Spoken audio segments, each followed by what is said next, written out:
going to take it on the high because I know we can win. So 1930 times 29%. So let's do the math together. Let's do some interest math. 1930 times 29% equals, are you doing the math with me? $559.70. Oh my gosh, that's $559.70. No, it's not. That's for the whole year. That's for the whole year. Okay. So for the whole year, we paid $559.70. But how much are we going to pay for a month? Let's divide that by 12 months. So we're dividing by 12. So $46.64 is the interest that will be charged on this card if, please listen, if you allow your credit card to sit at $1,934 or $30 for the whole month. We're not doing that with Velocity Banking. We are using our income so that we are reducing the interest that we're paying. So, but let's just pretend. Okay, so $46.64.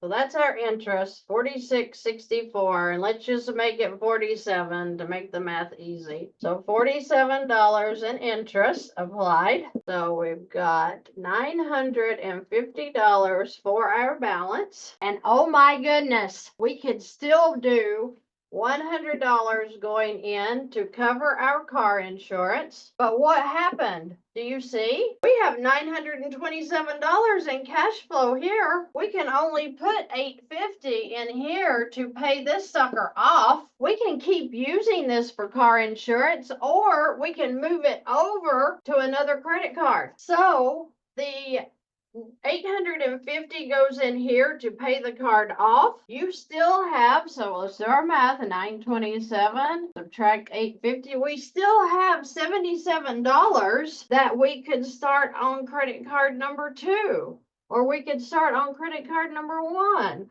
Or number 5, whatever floats your boat. Okay? Okay, so Isaac, you're asking why I charged the interest off of the high.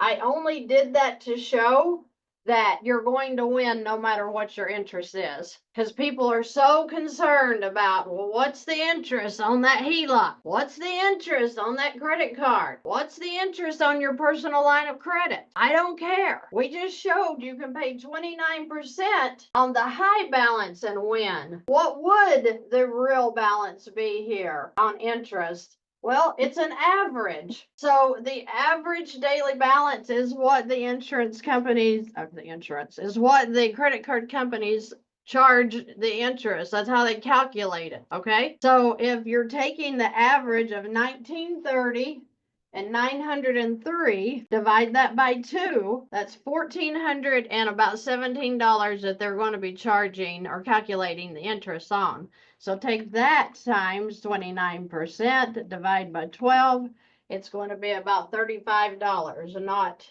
47. Okay, this is basic math, okay? Let's keep moving. So we paid off this card. Credit card number 3 is gone. How long did it take you? 2 months? And you had extra to go on another card. So remember that from the 927 to the 850, we had $27 left over. All right, so we are going to keep moving. I'm sorry, 77. So we're going to keep moving over here. And the reason that I'm leaving these expenses up is so that you can remember that these cards have certain things going on them to cover our living expenses that we're already paying. You're already buying food every month. By golly, use a credit card to do it. Okay, all right.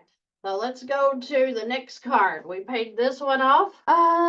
Let's do this one because we're still paying for this card every month. So let's go ahead and move our car insurance over to credit card number 2. So $21.36 is credit card number 2's balance.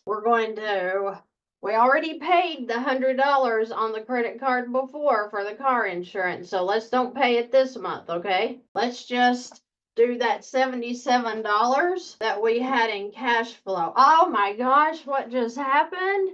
Did you do magic? No. This was $76 per month. We're putting our $77 in cash flow in here. You satisfied that monthly payment. Now you've got $76 in cash flow over here. So let's do, oh my goodness. Are we now at $1,003 in cash flow per month just because we're using our credit cards the way they should be used instead of the way they taught us to use them with making that minimum payment every month? Let's keep moving. So 2136, and then we're going to subtract 77 because we made that payment in here. So 2,059. All right, so let's move on to month. Are we in month 3 now? Month 3. Okay, so we're going to take in month 3 the car insurance and we're going to put it over here. So let's just do our numbers. We're at 1959. Then we have $1,003 that doesn't have anywhere to go because we have really increased our cash flow and we're paying off debt. So let's put $1,003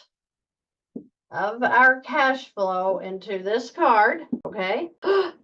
What? We've almost paid off another credit card and we're not doing anything. We didn't get the second job. We're not delivering pizzas. We're still paying for our food and our gas and everything that was already in our living expenses, right?